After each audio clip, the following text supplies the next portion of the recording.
मराठ्यांचे नेते म्हणून मिरवत होते, आता मराठ्यांवरच अन्याय असं म्हणत मंत्री विखे पाटील यांनी शरद पवारांवर टीका केली। पवारांबाबत मराठा समाजाने निर्णय घ्यावा असं आवाहन विखेंनी केले।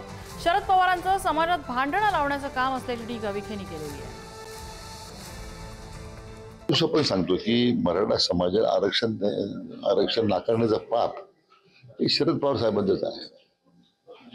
94 साली त्यांनी जर तो निर्णय मंडल आयोगाच्या शिफारशीनंतर जर आरक्षण राज्यामध्ये घेतलं, त्याच्यात जर समावेश केला असता तर ही जातीवादाची जी दरी आता आणखी रुंदावत चाललेली आहे ती वाढली नसती। परंतु समाजात भांडण लावायचं जे काम त्यांनी आयुष्यभर केलं आपल्या, आता त्यांनी, आणि मला वाटतं हे मराठ्यांच्या नेता म्हणून ती इतके वर्ष मिळत होते आणि आज त्या समाजावरती अन्याय करण्याची भूमिका घेत आहे, तो निर्णय समाजानेच घ्यायचा, त्यांच्याबद्दल काय करायचं।